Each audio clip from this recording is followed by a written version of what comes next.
Bom dia a todos, sejam bem-vindos à nossa sessão de mediação. Eu me chamo Lívia e sou a mediadora que irá conduzir a sessão de hoje. Nós temos os observadores que irão avaliar meu papel ao decorrer do nosso diálogo. Temos também os advogados das partes envolvidas, o doutor Marcos e a doutora Jaqueline. Gostaria de confirmar o nome de vocês. O senhor deve ser o senhor Alberto. Como o senhor gostaria de ser chamado? Alberto mesmo. Tudo bem. A senhora, Dona Maria, como gostaria de ser chamada? Maria. Tudo bem. Bom, como esse é o nosso primeiro encontro, eu quero esclarecer que não estou aqui para impor nenhuma solução a vocês. Portanto, não estou no papel de uma juíza. Não irei decidir o que é certo ou errado sobre as questões que vocês trouxerem aqui. Serei totalmente imparcial, tendo em vista que não tenho interesse em beneficiar nenhuma das partes. O meu papel aqui como mediadora é facilitar o diálogo entre vocês e ajudar a identificar as necessidades e interesses um do outro para, a partir disso, construirmos uma solução satisfatória para todos, de forma pacífica e respeitosa. O que a gente vai prezar aqui é o respeito entre as partes. É importante a participação de vocês, trazendo informações relevantes para a solução do problema. Ressalto também a importância dos advogados, que podem nos ajudar com soluções criativas e termos jurídicos na hora de redigir o termo de entendimento, se for o caso. Durante as sessões, cada um terá a sua vez de falar e peço a compreensão para que não haja interrupções. Peço que, enquanto o outro estiver falando, a parte anote o que achar necessário. Para isso, temos aqui papel e caneta para as partes. Bom, durante o processo, poderá haver sessões privadas. Caso seja solicitado por alguma das partes, sendo mantido em sigilo, o que for falado para mim. Se caso vocês acharem a necessidade de falar algo sigiloso, podem me chamar, que eu estou à disposição e vai ser só no sigilo. As partes estão de acordo com o procedimento? Sim.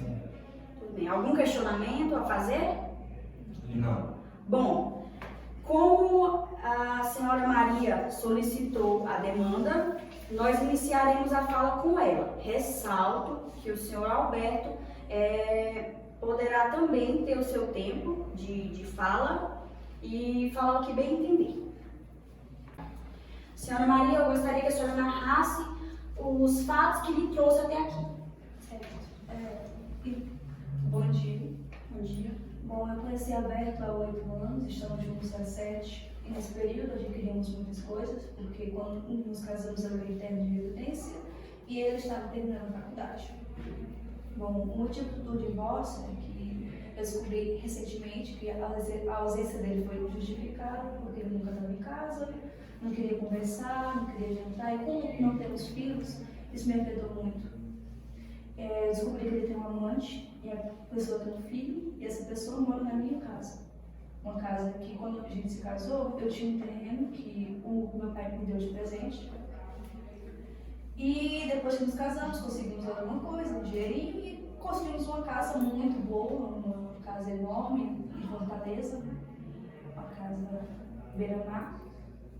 E o plano era irmos lá todos os verões, que eu gosto muito do mar, mas não deu certo, como você pode ter visto. Então, recentemente eu queria fazer uma reforma na casa para podermos viajar e eu descobri que uma moça estava morando lá com um filho que aparentemente é dele.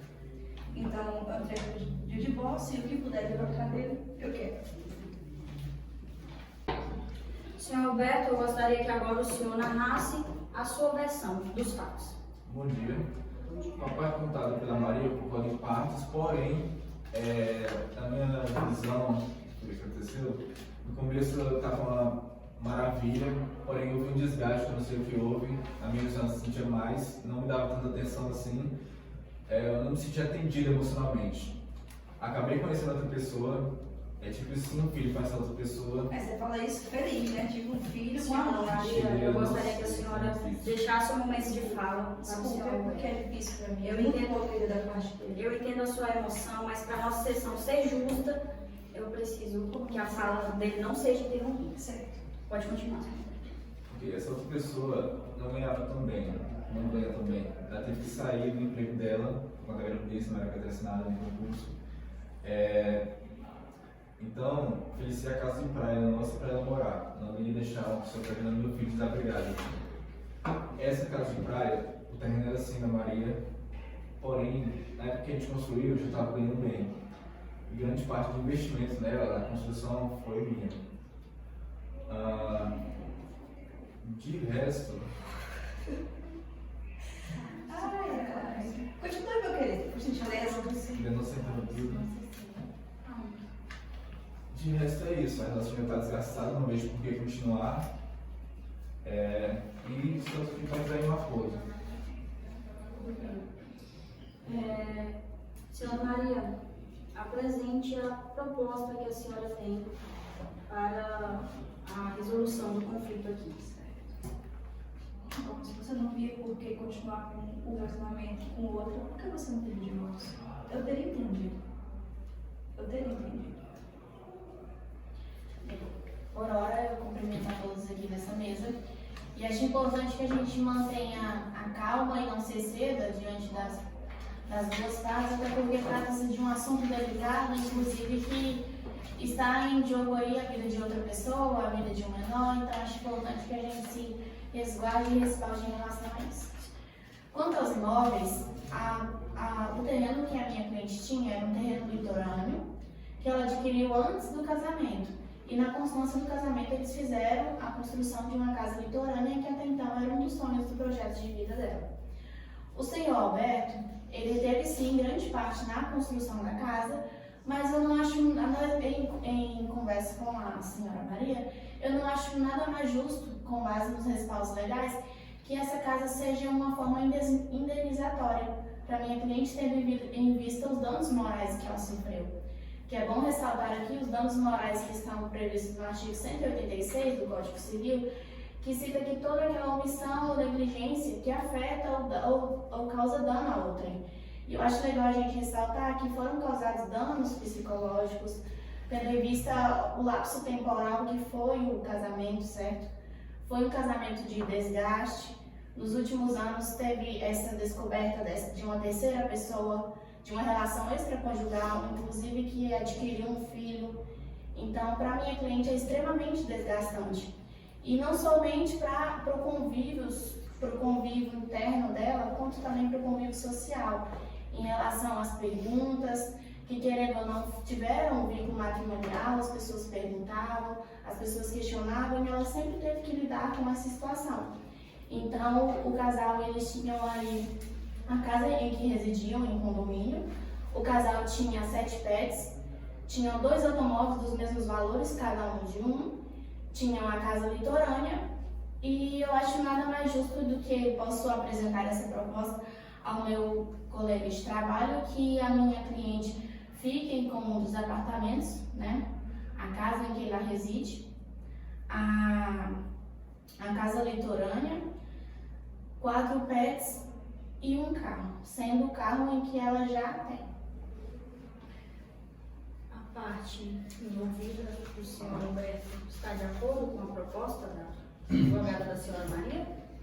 Bom, só temos que fazer uma ressalva aqui. Quero aqui cumprimentar a todos com um bom dia, satisfação em estar aqui. Nosso papel principal aqui, meu e da doutora Jaqueline, é apenas intervir e poder que possamos chegar a um acordo que seja melhor para as partes. Eu concordo com a fala da doutora, quero só ratificar algumas coisas e impor que meu cliente também sofreu vários danos, tanto mental quanto psicológico. Porque terminar com um casamento assim não é fácil para nenhuma das partes. Meu cliente também sofreu psicologicamente. Até então, meu cliente, ele é diretor de uma empresa. Ele tem 3 meses afastado da empresa porque não consegue lidar com a separação e com o trabalho. E até então isso tem afetado muito, ele tem feito sessão na psicóloga, ele tem passado por ela. E isso também afetou demais ele. Por mais que ele tenha errado, ele sentia falta, ele sentia a ausência da senhora Maria também durante o casamento.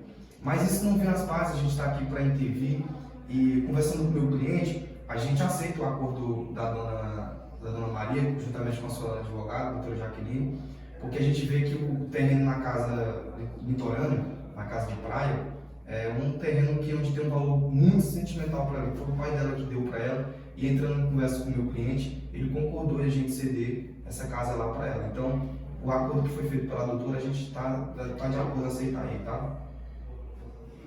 Todas as partes estão de acordo? Sim. Eu quero falar uma coisa. Você está no seu momento de tempo. Certo, por favor, não me entenda. Esse dano psicológico, ele está falando aí que isso é dano psicológico, não consegue mais dirigir uma empresa, mas eu salvo vidas. Meu querido, como que eu me senti com a traição? Porque quando nos casamos, entramos no consenso que não íamos ter filhos. Eu abri mão de ser mãe por ele. Ele veio me falar que foi bom ter um filho com outra, porque não pediu o divórcio, doutora. Isso é muito injusto. Eu também abri mão de muita coisa por você. Muita coisa. Muita. Bem, acho legal que o acordo seja homologado para que evitem atrito entre as partes, já que a relação acerca dos bens imóveis já foram resolvidas e que cada um siga suas vidas e que possa ser também homologado o acordo acerca da sua terceira. Sim. Como chegamos ao acordo, de forma pacífica, acredito eu, vou ler aqui o que ficou decidido, tá? A partir da resolução pacífica, com diálogo entre as partes, ficou decidido então que a senhora Maria fica com a casa em que residem. Me corrijam se eu estiver errado, tá? A casa em que residem, a casa litorânea, um dos carros e 3 pets, ok? E o senhor Alberto fica com um carro e 2 apartamentos, no caso. E os outros pets, ok? Isso. Ok. Vou agora dar o termo para vocês assinarem. Agradeço pela compreensão de vocês, por termos resolvido isso de uma forma pacífica, sem atritos, e desejo que sigam bem, todos em harmonia, que tudo possa ser resolvido.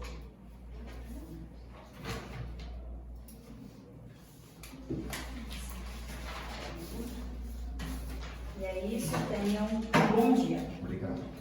Bom dia a todos. Dando continuidade à sessão, no caso do senhor Alberto. Temos aqui as partes envolvidas, a senhora Kelly, como a senhora gostaria de ser chamada? Dona Kelly. E o senhor Alberto já estamos familiarizados. Temos também a participação dos advogados Dr. Caio e Dr. Marcos. Também a atuação do Ministério Público através da promotora Alice. Bom, como a dona Kelly é a requerente dessa sessão, eu inicio dando a palavra à senhora. O que lhe trouxe, quais foram os fatos que lhe trouxe a essa sessão? Eu vim atrás dos direitos do meu filho, né, que é a pensão alimentícia. E porque quando eu conheci o seu Alberto, ele falou pra mim que não era casado, né, que iria casar comigo. E até hoje eu esperei por esse momento, só que ele só me enganou. Mas hoje eu vim aqui atrás só do direito do meu filho, que pelo menos a pensão alimentícia. Senhor Alberto, o senhor confirma os fatos falados pela dona Kelly?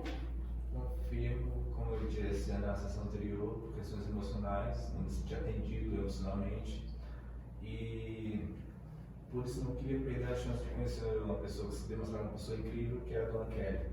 Por isso eu menti com relação ao meu estado civil e admito esse erro, porém estou disposto a dar suporte a essa criança.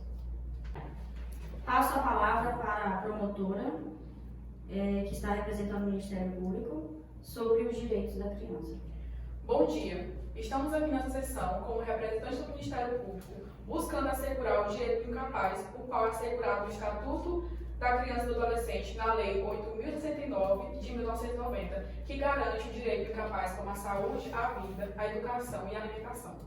Portanto, é necessário assegurar os direitos do menor incapaz, a fim de garantir que este tenha uma qualidade de vida digna. Bom, diante da palavra da promotora, eu passo agora fala a senhora Kelly sobre qual a proposta que a senhora tem para assegurar os direitos do seu filho. Passar a palavra para um advogado. Tudo bem. Excelência, bom dia. Diante de tudo que foi dito, como a minha cliente acabou de falar, ela esperava a confirmação do matrimônio, né, com o seu Alberto, o que não foi efetivado. E aqui eu tenho o teste de DNA comprovando a paternidade. E a nossa proposta é o seguinte: nós pedimos um total de 30% de pensão alimentícia em cima do salário do seu Alberto e o pagamento de 2 salários mínimos pelo período de 1 ano, que é o período que a minha cliente estará tendo a oportunidade de procurar um emprego para poder ter uma renda fixa. Aqui eu comprovo para Vossa Excelência o contrato de trabalho que a minha cliente tinha, também visto que ela largou o emprego para poder habitar na casa do seu Alberto, onde tiveram uma relação e que gerou o fruto dessa relação à criança. Então, a nossa proposta é 30% e os 2 salários mínimos para a minha cliente no período de 1 ano. Tudo bem. A parte do senhor Alberto está de acordo? Bom, bom dia a todos. A gente só queremos ratificar algumas falas do Dr. Caio. Meu cliente, em momento algum, ele está se eximindo de cumprir nossas obrigações como pai. Na verdade, ele assumiu desde o primeiro momento que é realmente o pai da criança. Não vejo a necessidade do teste, porque ele nunca negou ser pai. Mas venho aqui falar que, para a senhora Kelly, a gente tem uma contraproposta. A gente quer pagar para ela 2 salários mínimos durante 6 meses, para dar o tempo dela se organizar e poder arrumar um trabalho. Para a questão do filho do senhor Alberto, ele está disposto a pagar o que for, a cumprir com as necessidades que o Dr. Caio impôs para nós fazermos. E quero só dizer que a pensão alimentícia ela é somada não pelo valor do salário do senhor Alberto, mas pela necessidade, pela possibilidade e pela proporcionalidade. Então, assim, o senhor Alberto jamais irá se eximir das suas funções de pai e ele está disposto a pagar o que for para o seu filho, para ver o crescimento do seu filho da melhor forma. Assim como diz a pessoa do Ministério Público, que ele tem que garantir o direito à saúde e à educação da criança, e nós estamos aqui para zelar desse direito também, com ele como pai e como advogado dentro da família. Minha fala é essa. Sim. Está de acordo a parte envolvida da dona Kelly? Vocês estão de acordo? Sim. Ok. Então fica decidido o Ministério Público também está de acordo? Sim. Ok. Então fica decidido 2 salários mínimos durante 6 meses, mais a pensão alimentícia da criança. Tudo bem? Certo. Vou entregar aqui para vocês um termo para as partes assinarem. E agradeço a compreensão dos envolvidos para que a gente encerre a sessão. Muito obrigada e